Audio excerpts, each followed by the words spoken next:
Si tu réussis pas, c'est de ta faute. Tu cherches la clé magique, celle du succès, de la réussite.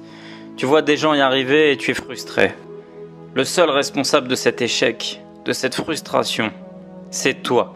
Et uniquement toi. Quand tu vois certains réussir, avoir le succès que tu aimerais, tu rages.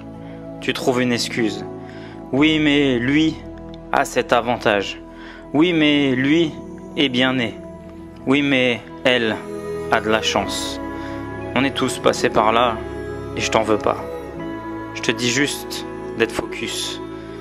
Les seuls secrets et la seule règle d'or que je peux t'enseigner, c'est la souffrance, la persévérance et l'endurance. Le savoir est le grain de sel magique qui provoquera en toi le changement. Arrête de te plaindre.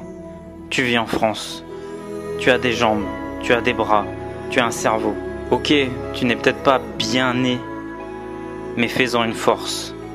C'est ok de pas être bien né, c'est ok de pas avoir toutes les chances de départ, mais fais-en une force. Cherche ton pourquoi, cherche ta faille, celle qui fera que quel que soit l'obstacle qui va se dresser devant toi, tu vas la battre. Écoute bien ce que je vais te dire. La vie est un combat, la réussite est une guerre.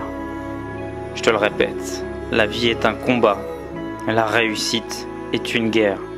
Que tu le veuilles ou non, il faudra te battre. Quelle vie veux-tu avoir? Celle de ne pas prendre de risques, celle de ne pas oser. Entreprendre, investir, bien sûr que c'est risqué. Mais prendre ta voiture pour aller au boulot, l'est tout autant. Ton problème, sois honnête, 2 minutes avec toi-même. C'est que ça va être dur. Ce que je vais te dire va être violent, mais tu es feignant. Tu regardes des belles voitures, tu regardes des beaux endroits, et tu es frustré. Frustré de ce que tu ne possèdes pas. Tu rages, comme je te l'ai dit, sur celui qui a, mais tu n'es pas un combattant. Tu n'es pas une combattante. Les 35 heures pour toi, c'est déjà trop. Un seul travail t'épuise. Te former, te cultiver, lire, sortir de ta putain de zone de confort. Non, zone d'inconfort. Est plus violent que poser tes fesses sur ton canapé et regarder ce que tu ne posséderas jamais. Pire encore, ta vie n'aura aucun sens. Pourquoi? Parce que tu lui en auras donné aucun. Tu n'auras rien osé, rien tenté. Tu n'auras même pas aidé, tu n'auras même pas contribué. Tu n'auras même pas partagé. Tu vis comme un animal qui assouvit des besoins primaires. Tu vis en prison, une routine inconfortable qui fait de toi un être égoïste. Que te diras-tu à l'aube de ton dernier souffle? Cette vie est passée si vite et je n'ai que des regrets. Pourtant j'avais tout tenté.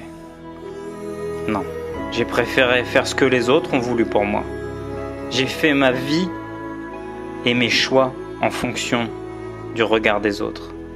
Combien de personnes ne prennent pas seules des décisions qui concernent leur propre existence? Excuses, mensonges parfois.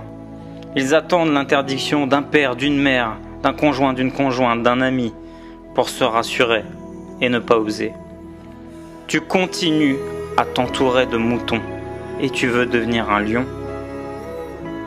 Tu continues à t'entourer de moutons et tu veux devenir un lion. Crois-moi, jamais tu vas rugir. Tu essayes et tu abandonnes au moindre coup. Mais qui es-tu réellement? Le problème n'est pas la motivation. La réalité, c'est l'obligation. Tu veux changer ta vie, oblige-toi à la changer. C'est dur, c'est douloureux, c'est pas agréable. Mais c'est le prix à payer quand tu cherches le succès.